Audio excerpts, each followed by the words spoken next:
피노이즈가 한 번에 우리가 노이즈식 모드 때문에 아웃풋 모드를 찍죠. 그래가지고 한 번에 하나씩밖에 노이즈를 찍을 수가 없어요. 그래서 같은 시뮬레이션 두 번을 돌릴 겁니다. PSS를 세팅을 하고 오토캘큘레이트 해가지고 비트 프리퀀시 K로 놓고요. 그리고 아웃풋 하모니카 7개, 그리고 애큐러시는 컨저버티브로 놓을게요. 그리고 피노이즈를 찍어서 지금 10K까지가 초퍼 주파수, 그러니까 TDS 주파수니까 1mHz부터 10K, 100K까지 찍어보도록 하죠. 1mm 100K까지 사이드 밴드를 7개만 찍을게요. 무슨 볼티를 놓고서 처음에는 셀렉트해서 여기 아웃 CDS 쪽을 찍어봅시다. 아웃 CDS를 찍고 셀렉트해서 그라운드 찍고요. 그래서 인풋 소스는 인용을 좀 한산하지 않죠. 인용을 한산하지 않고 이렇게 하고 이렇게 해서 일단 한번 돌려봅시다. 이렇게 해서 돌리면 이거는 CDS가 적용됐을 때의 그 피노이즈를 보는 거예요.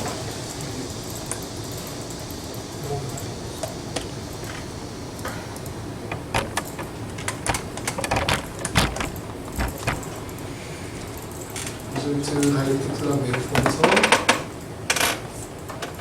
피노이즈의 아웃풋 노이즈를 이렇게 하나 찍어봅시다. 찍어놓고 그 다음에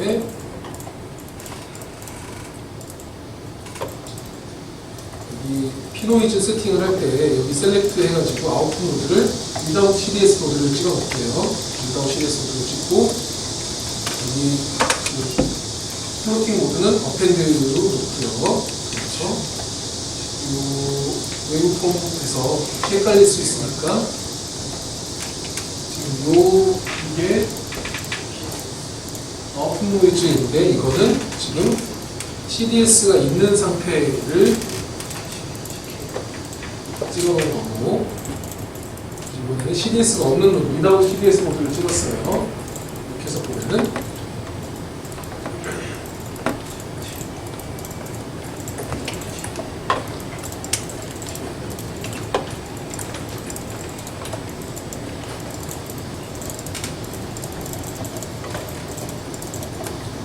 리졸트 다이렉트 플랑 웨이폼에서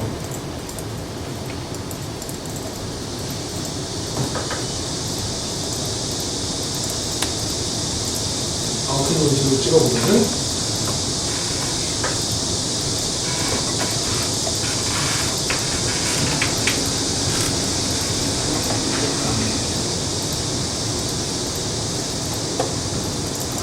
얘를 보면은 600개 이게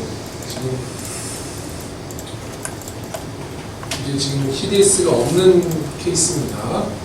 분홍색이 CDS가 적용되지 않을 케이스고 빨간색이 CDS 적용되는 거예요. 이걸 보면은 대부분의 노이즈가 이렇게 다 저감된다라는 것을 확인할 수가 있죠. 근데 여기서 보면 여기 이쪽을 보면은 서멀 노이즈 레벨이 약간 올라와요. 그렇죠? 약간 올라오는 게 노이즈 폴딩 때문에 노이즈가 그러니까 여기 서멀 노이즈 레벨이 약간 올라오고 대부분의 약간 올라온 상태로 원래 있었던 서멀 노이즈 레벨보다는 약간 올라온 상태로 노이즈 폴딩이 있고 그 노이즈 폴딩 현상이 있음에도 불구하고 대부분의 노이즈들은 다 저감됩니다. 라고 하는 것들을 확인할 수가 있죠. 물론 이렇게 설명하게 되면은 노이즈 폴딩으로 인해 가지고 우리가 이득을 보는 쪽까지 한 이 정도, 여기 100Hz니까 여기가 한 200Hz, 300Hz 되죠. 그러면은 이 뒷단에 로페 스피커를 한 300Hz 정도, 수백 Hz 정도의 로페 스피커를 걸어가지고 이쪽 영역에서만 유닛을 사용하게 되면은 그 스위치 2개만 추가하면은 거의 에어리어 페널티는 거의 없어요. 그런 상태에서 저주파 노이즈들을 저감할 수 있다라는 것들을 이렇게 확인할 수가 있습니다. CDS를 적용하게 되면 노이즈가 이렇게 많이 줄어든다라는 것들을 한번 확인해보고 일단 거기까지 한번 확인을 해보고서 오늘 강의를 마무리하도록 할게요. 네, 피노이즈. 네. 어널리시스 추진. 네, 한 번 더 보여줄게요.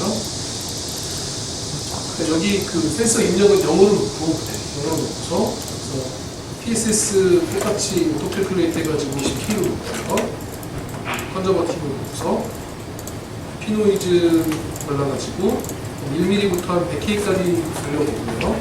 그래서 사이드밴드 7개 놓고 아웃풋 모드를 한 번은 이게 2번 돌려야 돼요. 한 번은 여기 CDS 없을 때 하고 네거티브 아웃풋 모드는 그라운드라고 찍고요. 이렇게 해가지고 그러니까 뭐 입력으로 환산해도 되고 안 해도 되는데 아웃풋 노이즈랑 만약 비교하겠다라고 하면은 인풋 소스 무온으로 놓고서 OK 합니다. 이렇게 해가지고 한번 돌려요.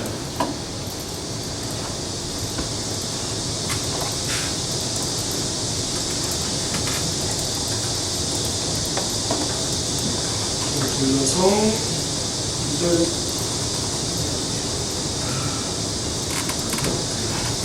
디저트 라이트랑 웨이폼 해가지고 노이즈 한번 찍고요. 이게 CDS 적용되지 않았을 때의 노이즈고 CDS 적용됐을 때는 PSS 세팅 바뀔 거 없으니까 여기서 아웃풋 노드만 지금 여기 without CDS 노드에서 왼쪽에 아웃풋 CDS 모드를 이렇게 찍어주면 됩니다. 그리고 여기는 네거티브 모드는 그라운드 찍어주고요. 이렇게 하고 다시 보여줍니다.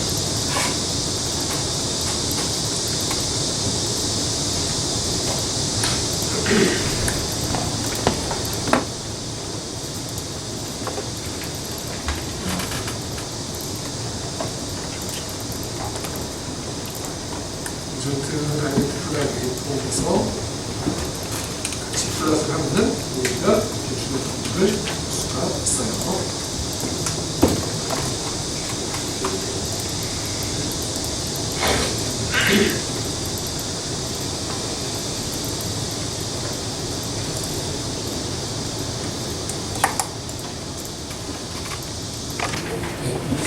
자, 그러면은 이제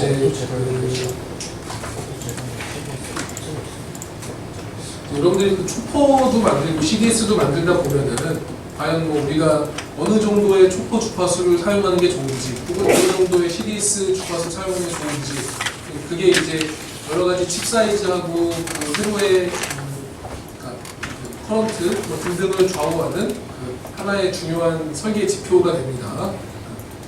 만약 초퍼를 생각한다고 하면은 이 초퍼 주파수를 과연 어떻게 설정을 해야 되느냐 생각을 해보면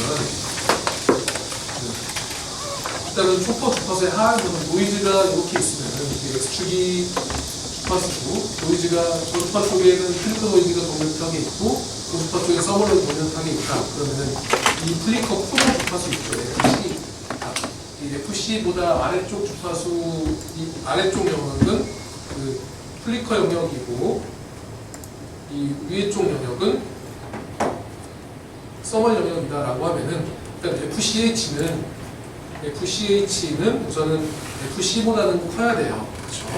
FC보다는 커야 되고 그래서 그 어느 정도 주파수까지는 초퍼 주파수를 올리면 올릴수록 노이즈가 점점 더 줄어듭니다. 그러니까 이게 플리커 노이즈만 생각하면 이렇게 되니까 그 여기에서 쇼핑을 하는 것보다는 여기서 쇼핑을 하면 훨씬 더 낮은 플리커 노이즈 레벨을 얻을 수가 있겠죠. 그렇죠? 물론 이제 그 무작정 많이 높이다 보면은 그 서멀 노이즈가 이렇게 있으면 이 정도까지는 초퍼 주파수 올리면 도움이 되는데 이 뒤부터는 사실 큰 도움이 되지는 않아요. 그렇죠? 어쨌든 이제 최소한 그 노이즈 토너보다는 초퍼 주파수가 더 높아야 된다라는 게 일단 첫 번째 얘기고 그 다음에는 이 앰프를 그 쇼핑을 하고 나가지고 쇼핑을 해서 증폭을 하고 쇼핑 다시 이제 디모듈레이션 해가지고 신호 얻는다라고 하면은 원래는 저주파에서 돌아가는 회로가 여기에서는 이 FC 근처에서 동작하게 되죠. 그러니까 이 OPF가 이런 오픈 STB 보면은 STB에서 매그니트도 보면 이런 커브 얻을 수 있는데 여기가 한 90dB쯤 됐었다. 아까 90dB쯤 됐죠. 90dB쯤 됐으면은 여기가 한 40MHz 있다고 칩시다. 계산하기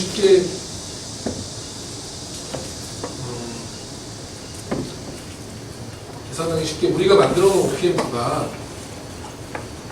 여기가 한 10메가고 10메가헤르츠 정도니까 한 100dB였다. 100dB였고 여기 주파수가 한 1Hz였다. 라고 칩시다. 그러면은 100dB는 10의 5승 10의 5승 100dB가 될 수가 없구나. 유니게임 매니스 10메가면 여기가 10의 7승이죠. 10의 7승이면은 여기가 10의 5승이면 여기가 100Hz 칩시다. 유니게임 매니스 1.1 되니까 게임 매니스 프로도 1.1 되니까 자 이렇게 놓으면 100Hz에서 이렇게 됐으면 만약에 이제 우리가 여기 노이즈 푸너가 한 1kHz였다고 쳐요. 그럼 1K보다는 그러니까 100Hz면은 한 1K면은 이게 지금 마이너스 20dB per decay라고 하면은 100Hz에서 1K로 가면은 지금 한 디케이도 올라가면 10배 올라가는 거죠. 그렇죠? 10배 올라가면은 100dB가 여기가 80dB가 될 거예요. 80dB도 괜찮아요. 그러니까 어떤 식에서 괜찮다고 하는 거예요. 예를 들어서 우리가 이런 식의 인버팅 앰프를 만들든지 아니면은 이런 버퍼를 만들든지 하면은 이렇게 버퍼를 만들어 가지고 새로 사용한다라고 하면은 파이나이트 게인 에러라는 게 존재하죠. 파이나이트 게인으로 인해 가지고 오차가 발생을 합니다. 예를 들어서 제일 쉽게는 이렇게 버퍼를 생각을 하면은 여기가 게인 A라고 하면은 여기가 VI면은 여기가 V5고 VI 빼기 V5 여기도 계속 V5니까 VI 빼기 V5를 A에 하면은 이게 V5가 나오죠. 이게 버퍼식이죠. 이게 풀어보면은 V5는 1 플러스 A분의 A 곱하기 VI가 나옵니다. 만약에 A가 매우 크다, A가 뭐 10만이었다 그러면 10만 1분의 10만이니까 그냥 개인이 1에 가까운 값이 나와요. I라는 값이. 근데 A가 한 100쯤 됐다. 그러면 101분의 100 하면은 이제 한 0.99쯤 되죠. A가 10이었다. 그러면은 11분의 10 하면은 이제 신호가 많이 그러면은 한 0.9배 정도 버퍼되는 한 배로 똑같이 내보내고 싶었는데 신호가 10% 정도 죽게 돼요. 이게 이제 파이널 게인 에러인데 그러니까 한 1K 정도까지 올 때는 80dB쯤 되면은 이 게인이 80dB면은 10의 4승배니까 10,000배 정도니까 그때 괜찮아. 11,000분의 10,000K 괜찮은데 이게 이제 주파수를 올려가지고 한 100K 정도를 올렸어요. 100K 정도를 올렸으면은 원래 100dB에서 100Hz에서 100K까지 가면은 지금 1000배 증가한 거죠. 주파수가 1000배 증가했으면은 10의 3승배니까 로그 10의 상승하면은 3디케이드예요. 그래서 3디케이드 떨어지면은 20dB per 디케이드 곱하기 3디케이드 60dB가 떨어지죠. 그러면은 100dB에서 3디케이드 떨어져가지고 여기는 100kHz에서는 40dB가 나와요. 100배가 나와요. 그러면은 이제 100배면은 그러니까 100kHz 초핑을 사용을 한다. 만약에 어떤 OPM프가 10MHz짜리 10MHz 유니게임 밴드에서 가지는 앰프여가지고 100K짜리 OPM프를 100kHz에서 초퍼를 사용을 했다라고 하면 그때 이 초퍼의 오픈룩 게인은 40dB 100배짜리 앰프가 돼요. 100배짜리 앰프면은 100배 정도면 이제 간단하죠. 이제 오차가 버퍼로만 사용해도 101분의 100이니까 이제 101분의 100이면 한 0.99 정도 돼가지고 한 1% 정도 오차가 생겨요. 그렇게 오차가 생기면은 우리가 노이즈를 그러니까 전체 시그널이 100이고 그 중에 노이즈가 한 10쯤 되는데 이거를 1 정도로 줄인다라는 거는 괜찮은데 이제 노이즈를 줄이고 뭐 여러 가지 클로즈드 트롤 동작시킬 때 원하던 주파수 그러니까 원래 DC 상태에서 원래는 그러니까 초퍼를 사용 안 했으니 오차가 10의 5승 그러니까 DC 게인이 10의 5승이니까 그러면은 이제 10의 5승이면 10만 1분의 10만으로 오차가 한 0.01% 이하가 되는 그런 버퍼를 만들었었는데 초퍼를 만들고 나니까 노이즈는 좀 줄지 몰라도 버퍼링 했더니 0.99의 정도로 오차가 꽤 크게 생겨요. 100분의 1 정도 오차가 생기면은 그건 좀 문제가 좀 있죠. 그래가지고 이 초퍼 주파수의 상한선은 보통은 이제 유니게인 밴드위스 사실은 이제 아이디어라는 유니게인 밴드위스까지 끝까지 다 올려도 되는데 보통 유니게인 밴드위스의 한 100분의 1 정도 이 정도까지를 초퍼의 상한선으로 생각을 합니다. 그러니까 초퍼 주파수를 그러니까 여기 10메가를 커런트를 더 써가지고 100메가를 올린다. 그래서 이거를 이렇게 바꿔가지고 40dB에서 한 80dB 올렸다. 그러면은 문제 없죠. 그렇죠? 이제 물론 그러려면 이제 유니게인 밴드위스 올리고 커런트를 더 써야 되니까 이제 같은 얘기고요. 그래서 이 초퍼 주파수는 이 노이즈 코너보다는 높은 주파수여야 되고, 그리고 유닛게인 밴드위스보다는 훨씬 더 낮은 주파수, 그러니까 초퍼 주파수의 상한선은 앰프의 유닛게인 밴드위스가 잡고 있습니다. 이건 OP앰프 자체, 증폭하려고 하는 앰프 자체에서 생각할 수 있는 그 초퍼 주파수의 트레이드오프고, 자, 그러면은, 그리고 여기 이 뒤에 우리가 오페스 필터를 붙이겠죠. 오페스 필터를 붙였으면은, 만약에 여기에서 이 앰프의 노이즈가 뭐 1mV가 있었다고 칩시다. 그러면 이 1mV가 초퍼 주파수로 올라가고 가면은, 여기가 초퍼 주파수면은 이 초퍼 주파수 대역으로 1mV가 노이즈가 이렇게 올라올 거예요. 그렇죠? 이거를 여기 오페스를 이렇게 걸면은 오페스를 낮은 주파수에서 걸었다라고 하면은, 그러니까 FC보다 훨씬 더 낮은 주파수에서 오페스를 걸었으면은 훨씬 더 많이 어티뉴에이션이 되겠죠. 그렇죠? 그래가지고 만약에 뭐 이거 좀 지적을 한데.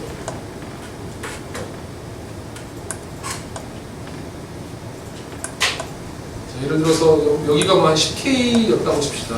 10kHz에서 1mV 노이즈가 모듈레이션된 노이즈가 있어요. 근데 만약에 오페스 필터를 뭐 1kHz에서 오페스 필터 만들었다. 그러면은 1K랑 10K랑 1dB 차이죠. 그럼 이게 그냥 아까 우리가 한 것처럼 RCK 오페스 필터를 만들면은 마이너스 20dB per decay로 떨어져요. 그러면은 여기서는 이제 그 마이너스 20, 여기 10K에서는 1dB 증가한 거니까 0.2, 그 10분의 1배, 그 마이너스 20dB가 떨어질 테니까 그 아웃풋에서 보이는 노이즈가 0.1mV가 노이즈가 보일 거예요. 0.1mV, 그러니까 노이즈를 10분의 1밖에 못 줄이는 거죠. 그러니까 보통은 그래가지고 여기를 1차가 아니고 훨씬 더 많이 뭐 4차나 뭐 2차나 4차 혹은 6차 뭐 그런 종류의 고차 필터를 쓰거나 아니면은 여기 이 초퍼 주파수보다 여기 초퍼 주파수보다 훨씬 낮게, 그러니까 초퍼 주파수 10K면은 그 로페스 1K가 아니고 뭐 100Hz 뭐 이렇게 걸어주거나 아니면은 로페스가 1K면은 초퍼 주파수를 10K가 아니고 100K 정도를 쓰거나 해서 적어도 한 2디케이드 이상 떨어뜨려 놓는 모습들을 보입니다. 그래야지 충분히 모듈레이션된 노이즈가 감소히 어티뉴에이션 되기 때문에, 그래서 이 초퍼 주파수가 올라가면은 노이즈는 줄어들어요. 노이즈 코너에서 멀리 떨어질수록 노이즈는 줄어드는데, 노이즈는 줄어들고 이 로페스 필터도, 그러니까 로페스 필터의 부담도 이것도 줄어듭니다. 낮은 주파수의 로페스를 만들려면은 더 큰 R하고 큰 C가 필요하죠. 그렇죠? 낮은 주파수의 폴을 만들려면은, 그래서 그러니까 로페스의 부담도 줄어든다. 이런 장점 대신에 이제 전류가 증가한다. OPF가 빨리 동작해야 되니까 전류가 증가한다. 이제 이런 그 트레이드오프가 있고, 이거를 반대로 써보면은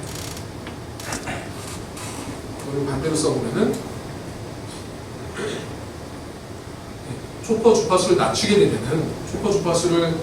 되면은 오히려 노이즈 코너 이하로 내려온다. 그런 방향이 되면은 일단은 그 노이즈가 증가한다. 그리고 이 낮은 주파수보다 훨씬 낮은 주파수의 로페스가 필요하니까 이 로페스 면적이 많이 증가한다. 대신에 전류는 좀 상당히 줄어든다. 라고 하는 이제 이런 트레이드 오프들이 있어요. 그래서 우리가 그냥 통상적으로 설계하는 뭐 DC 게인 한 60dB에서 한 100dB, 그리고 뭐 유닛 게인 밴드위스 1메가 정도, 그러니까 한 OPF 하나가 한 수십 마이크로, 한 10마이크로 정도, 10에서 수십 마이크로 암페어 정도의 앰프가 전류를 소모한다 라고 할 때 티피컬하게 사용하는 값들이 초퍼 주파수도 한 수 K, 낮게는 한 수 K에서 높게는 한 수백 K까지, 보통은 한 10K, 100K 정도 많이 쓰고, 로페스도 초퍼 주파수의 한 100분의 1 정도, 높게는 10분의 1, 보통은 한 100분의 1 정도에서 한 2차 내지 4차 정도의 로페스를 많이 써준다. 그 정도가 티피컬한 디자인들이에요. 근데 물론 여러분들은 이제 앞으로 많은 논문들을 쓰고 이제 숫자 싸움을 해야 되잖아요. 다른 해외 유명 그룹들하고 스테이트 오브 디 아트의 연구 결과들하고 숫자 경쟁을 해야 되니까 그때는 적당한 트레이드 오프 점을 딱 찍어야 돼요. 그래서 어떤 점에서 나는 뭐 사이즈는 좀 더 써도 된다. 아니면 나는 커런트는 좀 더 써도 된다. 해가지고 그 어떤 그 트레이드 오프 적정한 점을 딱 잡아가지고 적당한 그 초포 주파수를 정할 필요가 있어요. 자, 사실 이 똑같은 트레이드 오프가 오토제로인 CDS에도 똑같이 적용이 되고 똑같은 얘기 CDS 주파수를 올리면은 그러니까 CDS 주파수가 그 노이즈 코너보다 더 높은 쪽에서 있으면은 그러니까 CDS 주파수 올리게 되면 노이즈도 감소하고 로페스 부담을 줄고 이건 똑같은 트레이드 오프가 적용이 되고 거기다가 그 CDS 주파수 입장에서는 CDS 주파수는 또 단순 전류도 문제지만 그러니까 아까도 파연이 한번 나왔다가 안 나왔다 이렇게 리셋됐다가 그러니까 제로잉 앰프 과정을 이렇게 이제 거치게 되죠. 그러면은 순간적으로 파형이 올라가야 돼요. 이렇게 순간적으로 아래 위로 오르락내리락 해야 되죠. 그래서 그 밴드위스가 넓을 필요도 있지만 또 다른 측면에서 낮의 시그널적으로 슬루 레이시 높을 필요가 있어요. 오토제로드 회로들의 경우에는. 그래서 오토제로드 회로는 하이 슬루 레이시를 만들 수 있으면은 조금 더 밴드위스를 좀 낮출 수 있다라는 장점도 있기는 합니다. 그런 트레이드 오프를 좀 더 완화할 수 있는 장점이 있긴 하지만 전체적인 그러니까 밴드위스랑 그러니까 스몰 시그널적인 밴드위스랑 라지 시그널적인 슬루 레이시는 일단은 일반적인 OPM프에서 유사한 구조다. 그러니까 뭐 그런 슬루 레이 부스팅하는 회로들을 사용하지 않는 일반적인 OPM프를 사용한다라고 하면은 초퍼나 그러니까 여기서 FC라고 써놓은 것들은 초퍼 주파수 혹은 그냥 클럽 오토제로인 주파수 둘 다 이제 마찬가지 그 트레이드 오프가 적용이 된다라고 생각을 하면 됩니다. 그래서 주파수를 올리면은 노이즈를 줄일 수 있는데 대신에 이제 그 파워가 많이 먹고 대신에 또 사이즈는 줄일 수 있어요. 근데 또 초퍼 주파수 혹은 클럽 주파수를 오토제로인 주파수를 낮추면은 그만큼 사이즈가 로페스 필터 쪽에서의 사이즈가 늘어나고 노이즈 퍼포먼스가 좀 떨어지고 대신에 전력 소모를 좀 줄일 수 있고 그런 이제 장단점 트레이드 오프들이 있어가지고 적당한 점에서 회로를 했다는 게 중요해요. 그래서 네, 뭐 그렇게 하고 오늘은 일단 여기서 마무리를 하고요. 내일은 이제 여러분들이 그 초퍼 회로하고 오토제로인 TDS 회로를 이제 둘 다 대충 배웠으니까 저희는 두 개를 섞어가지고 전통적으로 모노이즈 회로들이라고 하면은 초퍼 회로 가지고 열심히 만드는 사람들도 있고 죄송합니다. 초퍼 회로 가지고서 잘 만드는 사람도 있고 오토제로인 회로, CDS 회로 가지고서 열심히 만드는 사람도 있고 이 두 개를 섞어가지고 어디는 초퍼를 쓰고 어디는 CDS를 쓰고 아니면 모듈레이션하는 초퍼로 모듈레이션 CDS로 안쪽은 초퍼, 안쪽을 CDS, 바깥쪽을 초퍼로 묶는다든지 아니면 뭐 CDS를 두 개 써가지고 서로 핑퐁 한다든지 등등등 여러 가지 회로들이 많이 적용이 됩니다. 그래서 우리가 내일은 그런 최신 설계 기법들을 좀 살펴보고 그리고 그런 회로들 중에서 일부를 따가지고 시뮬레이션을 돌려보고 그렇게 하도록 할게요. 자, 오늘은 여기서 마무리를 하고 내일 보도록 합시다.